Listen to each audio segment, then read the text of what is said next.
What on earth? Professor, what was that? Let's go. Ah. Oh my.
So, welcome to Folsense, built to scale entirely in Minecraft, which is something I've been working on for about 3 months now in my spare time. And with lockdown having happened, it's given me a lot more time to try and finish that, which is partly the reason why I haven't uploaded in about 5 days.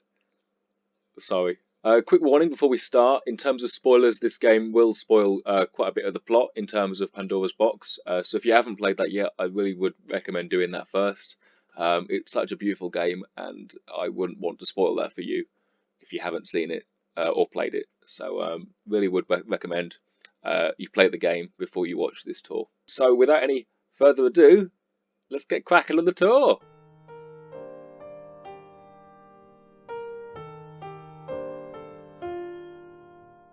Now to start the tour, we're going to start down the tracks down here, which is where the train enters Folsense from Dropstone, which I have actually built.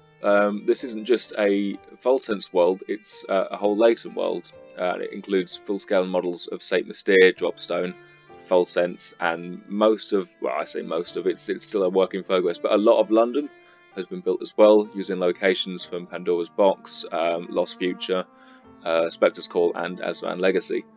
So I probably will show that at some point in the future, but for now, this video is just going to be on Folsense. So yeah, the train rolls in through here. You don't really see much of this, but we've sort of tried to make it look like the cliffs that surround it as the train rolls into Folsense, because this town hasn't been seen for years. It's sort of been wiped off the map, and no one really knows it's there, so the cliffs surrounding it had to be high enough that you wouldn't notice an entire town.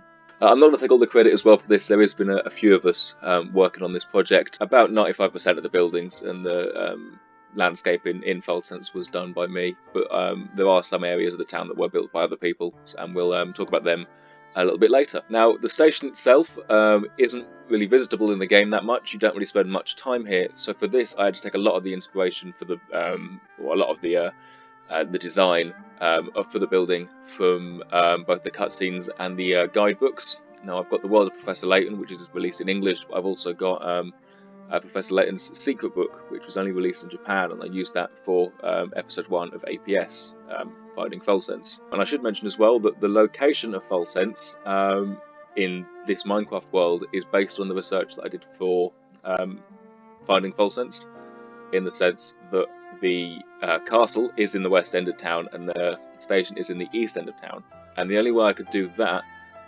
based on Dropstone's location was to terraform an entire ocean. So like 3 months ago, all this space here was a massive ocean. The train is a bit more compact than the actual one in the game, but that's because of the space limitations we had here. And there is another duplicate of the train in London's Paddington Station as well, which has also been built. So the station has been fully modelled, all the rooms are fully explorable. You've got a couple of waiting rooms either side there, and the upstairs floor has got a suite for Mr. Beluga, who runs the railway, the Military Express Railway. So Layton, Luke and Flora then come through this door here, and they see all the paintings of the town. And I should mention here as well that obviously, as you can see, we're using a custom texture pack here, which features artwork from the Layton games. So unfortunately, in our case here, they're not all pictures of Folsense. And this picture over here is me as Inspector Chelmy at Comic-Con last year in London. Layton and co then go up here, and they come out into this room here, which is the sort of main waiting area, or the main foyer of the station. The light then shines through this circle here, as you saw in the opening cinematic, and Layton and co walk out and see Folsense has appeared before them, which wasn't there before. If we zoom out here, this is a quick zoom out of what the station looks like. It's one of my favourite buildings because no matter where you stand in Folsense, you can always see this. There's a few things I want to talk about while we're here in the plaza. The first being that every single building in the entire map has got a fully decorated interior. Not all of them are truly accessible. If you take this building here, for example, take this floor, there's no actual door in there. So there are some areas that you can't get to, but just like in the Layton games, there's so much impossible architecture with buildings that don't have doors or places where there physically cannot be a window.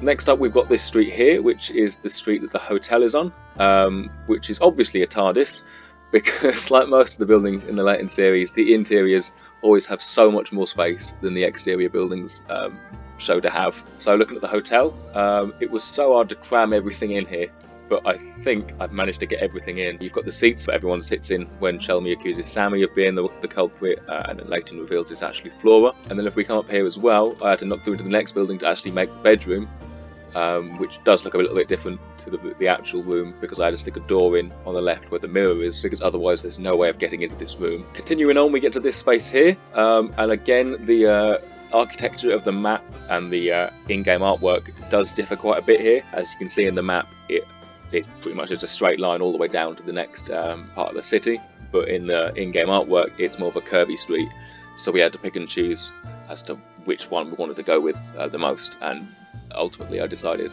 just keeping it one straight street was easier, and it made the map look more uniform. Through here is the antique shop though, which is a lot more cluttered. I'm in some armour right now. And yeah, it's another great opportunity to showcase some of the texture pack work that we did. So a lot of the furniture from the inn in the St. Mysterian game came in very useful, such as the painting on the wall here, which I used as the paintings. There's also Luke's violin. That's the portrait of Clive and his family from Lost Future. The diamond sword has been replaced. All the weapons have been replaced as well. So the diamond sword is now the vase that Chelmy accuses Layton of killing Simon with in Curious Village. So next up, we've got this little plaza here. This is where you offer statue and a cup of tea, and one of the children in the town is complaining that he feels a bit older than he actually is, which is explained a lot later on in the game. There's a lot of restaurants I've built like this in the town. You can't actually get in there, but obviously it's been fully modelled to make it look like you can. This is one of the pubs in town, the Folsense Arms, because I miss the pub right now. And again, it's just been made to look like a quite little village pub. At this point in the game, you can either split left or right to go towards the dodgy part of town, I want to call it, the bit that isn't kept as nice, or you can go up this way towards the Burlesque Club, which is on here. Again, as a kid, I always wanted to know what it was like in this building, because it's one of the ones in the game that you never get to fully explore. And now we can. It's also been fully decorated like a burlesque club, like a bar. Although the pink lights we couldn't get, obviously, so I've had to use redstone torches instead. It's just like a general bar, nothing out of the norm here. Let's continue the tour. Continuing on down here, we're going to go down towards Granny R's place. And this wasn't designed by me either. This was done by Mo28, another one of Matt's builds. And it really does look nice. I really love how the trees look down here, because they do look like they do in the game as well. Dead, essentially. And this is 20 R's shack down here. And if you go inside here, it's a little chest containing puzzles. Now, in the actual game, this area is covered a lot more in neon lights, though unfortunately This wasn't possible to make in Minecraft without it looking terrible. So at this split in the road here, we can either go right up towards the museum or left towards the high-rise district of Folsense. So for the tour right now, we're going to keep going towards the left and see what lies down here. Now on this corner here, this is the building where Olsen stands in the game. And just as a little Easter egg for all my Olsen fans out there he is on the wall in there. The two buildings here you can get into here are Jeff's Watchtower, the Vampire Watchtower, and the greengrocers. We couldn't really make the greengrocers look too much like the game because, again, there's not much you can do in terms of cluttering the space without modding it. And obviously this is all made in vanilla, but it's still the closest we can get. And then Jeff's tower I'm much happier with because it's such... I'll show you the full way in. We're going through the main doors here. And then I think you go this way, up the stairs. It twists and turns like it does in the game. It was a bit hard to try and do. And then obviously the ladder changes sides here because I had to make it come up in the centre. But if you climb up here, you get a great view out across the town. I don't know if the render distance is set far enough. Oh no, you can see the castle. There it is in the distance over there.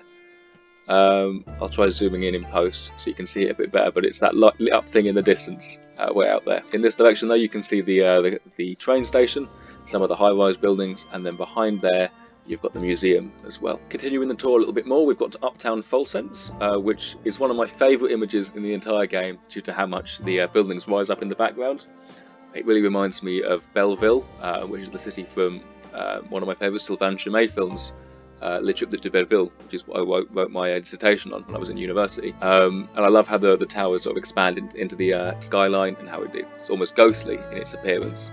And if we look in the Minecraft world, they aren't there because where that is in the actual game is where the forest is, and if we put too many of them buildings there, at the back end of one of them would be right in front of the castle. Now in the game, this is as far as you can go into this part of Folsense. It's where Parcel stands, and he stops you from going any further. But lucky for us, we can go a little bit further. This street is also based on the cutscene that we see when Folsense is fading from its illusion state to its true state after the gas leak is shut off. So back in the plaza now, instead of going left up towards the Burlesque Club, if we turn right and go through the clock tower, we can see the lobster restaurant, which is where Felix hangs out on the door. And we never actually get to go in here because in order to get in you have to take off your hat, and Layton won't part ways with his hat at all in the game. In the credits of the game, we can see that Barton is sat in this window here having something to eat while Shelmy chases Don Paolo down the road, forgetting to put a shoe on. Down this way a little bit more, we've got the camera shop, and that's my design on the top. I'm well proud of that. It was very hard to try and duplicate or replicate the camera on top of the shop, but especially given the space I had. The interior though was a little bit harder to try and line up, so it's not the best example of what it was really like in here. The next thing I want to show you is down here, and it's something that isn't actually seen in the game. This is some sort of power generation plant, I think, on this side of town. It's not actually seen, again, it's not actually seen in the game, you can't actually visit it, so I got a bit of creative freedom with what I wanted to do here. And Walton built this fantastic crane design that hangs over the town, which looks really well. We weren't sure at first whether it was modern art or a crane, but given Folsense's time period is pretty much stuck in the 1910s, I don't think modern art's going to be up here. Going up between the shops now, we've got these houses at the back, which are based obviously on the ones in the game. But this is where the problems really started with this, because the map and the artwork in-game really didn't line up. In the actual game, what I'm about to show you actually takes place in this tiny little alleyway down here. But obviously that wouldn't work for the amount of stuff we had to cram in.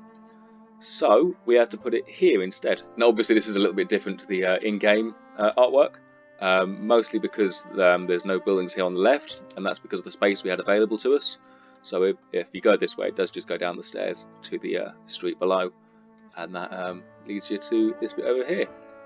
But continuing on the tour, we then go along here, round past this building and up these stairs on the right, taking us up to this bit here, which again isn't seen in the game, but if I zoom out you might be able to see a better example of what it looks like on the actual map. Continuing this way though, we get to this section here, and I think that's sort of what the angle is in the game. It's where the woman who makes the pancakes, I forget her name, I think it's like Gertie or something, stands outside and offers a few pancake puzzles. Walking on through here though and going under the arch, we get to the flooded alleyway, and as you saw in the opening shot with the shaders on, this looks so much nicer with them than it does like this. especially because the water here is, because it's built on the top of an ocean, it's really blue, whereas in the game it's a bit more brown. If we head this way first though and go down towards the little alleyway down here, we can see the pile of trash where Inspector Chelmy lost half of the photograph containing the Elysian box. But instead of going towards the trash pile, if we go this way towards the rest of the alleyway, we get to this section here. Which again was a little bit hard to do because it does sort of twist more in the actual game. So if we continue around here, we've got another pub here called the Folsense Vaults, and that's named after the Pretoria Vaults, which is a pub in Oakhampton, the town I found Folsense was based on in APS. Coming down the stairs here though takes us to one of my favourite areas of Folsense, and it's because of how it shows Folsense's illusion is really fading away. The reason Layton and Luke see Folsense the way they do is because of how many photographs are in the train station. It prepares them to see Folsense in that way, and because this is in part of the city that wouldn't have been photographed very much, it wouldn't have got much attention, it wouldn't it's basically a slum, they wouldn't see it in the train station because it wasn't part of the town they wanted to show off, and as such they don't really know what to see here, so they're seeing part of the true Folsense emerged through the illusion. But if we continue through here, all the interior here has been done. There's this weird ass puzzle on the wall. Again, it's a bit more cramped in here, and if we go around this way we get out to the back of the city that we were just at a couple of minutes ago. So continuing the tour, we now get to the museum gates, which is probably the biggest part of the map because it sort of dominates it right in the centre. So going through the gates, we now get into the courtyard area, where we get these two lions, which were designed by Matt again. So well done, Matt, for that. I think they look really, really nice. I really, really do. Before we get towards the actual museum itself, which is a really, really weird design if you think about it. There's stairs going up to the roof from the courtyard for no real reason. This is at the front though, where Gregorio stands. He's one of the caretakers, and then if we go in here, we'll see where Grinko stands in the main foyer bit. So all the exhibits in this section are based on what they actually are in the game. So there's some plates on the wall in there, got some clothing in there, and this is the toilet, which is actually in the game. If you look very closely at the museum foyer, you will see that there is a toilet in there as well. Coming along here a bit more, just standing on the exhibits, we've got the statue of DearestHershel, which is just represented by two bits of wool here. Not much we could really do about that. And this is the exhibit that you do get to see in the game over here, which is where the painting of DearestHershel is up on the wall, and there's a Herzen family portrait here as well, but obviously we don't have that in the game. And then through here as well, we've got a nice view out towards the castle. If we stand up here, you can see it lit up in the distance over there. So on this side of the museum, if we go down the stairs here, we've got this massive map of what the town actually looks like, and you can see how far the cliffs actually expand beyond the town. It's pretty much even further than the town itself. So if we go past Jeff's watchtower here, we get to the forest path, which is the path that goes into the forest. It's kind of in the name.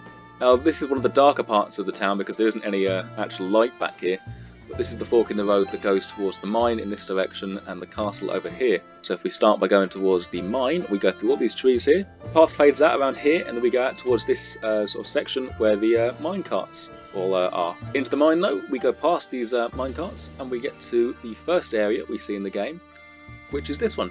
And I'm going to turn the brightness up a little bit. I hope that helped, because now we get into the actual mine itself, and this is sort of the angle you get to see. There's a bit of a big boiler here, and then towards this way there's the rest of the mine, which does continue a little bit further in that direction. Down this way though, we get to the second room, which is where that puzzle is on the wall right there, and we can head left towards the lift, or right this way. In this direction we've got more of the mine up here, and more mine carts and stuff over here. And then down here, which is the lift, we've got the vault at the bottom. And there is a vault behind there. It's not just a wall, but just like in the game, there's nothing in there. So there's not really much point in showing that. Back at the fork in the path now, if we turn right, we can head down towards the gates, which are just through this way. And this is the part in the game where Layton and Luke observe the horse and carriage heading towards the castle, driven by Nigel. Heading onwards, then we get towards where the eagle statue is. This is it. Doesn't that look like an eagle? I'm sure it does. And this is where all the lanterns are hanging from the trees, guiding the way towards the castle. Now in the games, Level 5 decided to use the same background image for each of the three lakes, with just a different piece of ice somewhere on the lake each time. Though in our case, I've decided to make each one of the lakes independent. They're all different, and they all have slightly different features. Here's a bit of a zoom out as well of what the three lakes look like in the woods. like lakes, I guess. And so if we emerge the trees here, we get to the castle itself. And personally, I'm not a huge fan of how this looks. I built it, so I'm allowed to say that. But it was so hard to try and balance out what the castle looked like from the outside and what it looked like from the inside. And because I built it from the inside out, starting from the ballroom and working outwards from there, it was very difficult to try and match everything up so it looked authentic enough. And from the front, it might not look that bad. But as soon as I turn to either side, you can see sort of how flat it is and how few windows there are. The fog surrounding the castle as well, that wasn't my idea. I forget whose it was, and I'm really sorry. But I think it looks so effective because before it was just a big hole, and if you fell down the hole, there was no way of getting out. So at least with this, if you fall off the bridge, you can stand on the smoke. So this is the room where Anton's portrait is on the wall here. Instead, we've got this lovely picture of future London. So now we're getting to the ballroom, which is mostly seen in the dream cutscene with Anton's zombies. And as you can see, I've had to compress it quite a bit to try and make sure everything fits in. Because again, we can't really expand too far because there's only so much space on this island. Heading up towards the back though, this is where Anton gives the a true warrior always keeps his blade in hand puzzle. Continuing around here, it gets very dark, but if we go through here, we get to the room where Anton stands in the cutscene that I used in Really Something Else. You should watch that if you haven't yet. It's really something else. Going up to the next floor, we've got the dining room, which is seen in the cutscene where Layton and Luke are finally in Hosen Castle. And this is where Anton sits and where Layton and Luke sit down this end. This is where Nigel emerges from the shadows though, and Layton and Luke are then escorted to the bedrooms upstairs even further. So if we go up here, we get to this section here, and all these chambers have been individually decorated. But through here, we get to the chamber that they sleep in. Or they try to before Anton kidnaps them and throws them in the basement and tells them to piss off. And essentially, that's the full world tour. There's not much else to really explore here. Again, there's a lot more streets to view, and there's a lot more rooms within the map, and so many Easter eggs as well. My voice is going now from talking so long. But here's a much more clearer view of the castle in the full daylight, so you can see a lot more of the features. There is mining equipment surrounding it as well, and if you go underneath as well, you can kind of see through the fog all the beams holding it up as well. Now I already know that I'm going to get a lot of comments on this video asking for a world download or a copy of the map, or if people can come on the server and see the world for themselves, and unfortunately that's not going to be the case just yet, because I do have some plans for this map later on the channel, and I don't want to spoil too much just yet. So by releasing a world, I think it would ruin the surprise so much. So stay tuned to the channel, and I hope you like what I've got coming up, if all things go to plan. And yeah, this has been Folsense. I don't really know how to end this video, to be honest, but I've really enjoyed making this, and I really hope you've enjoyed watching this. And now I can finally get back to making more videos. See ya!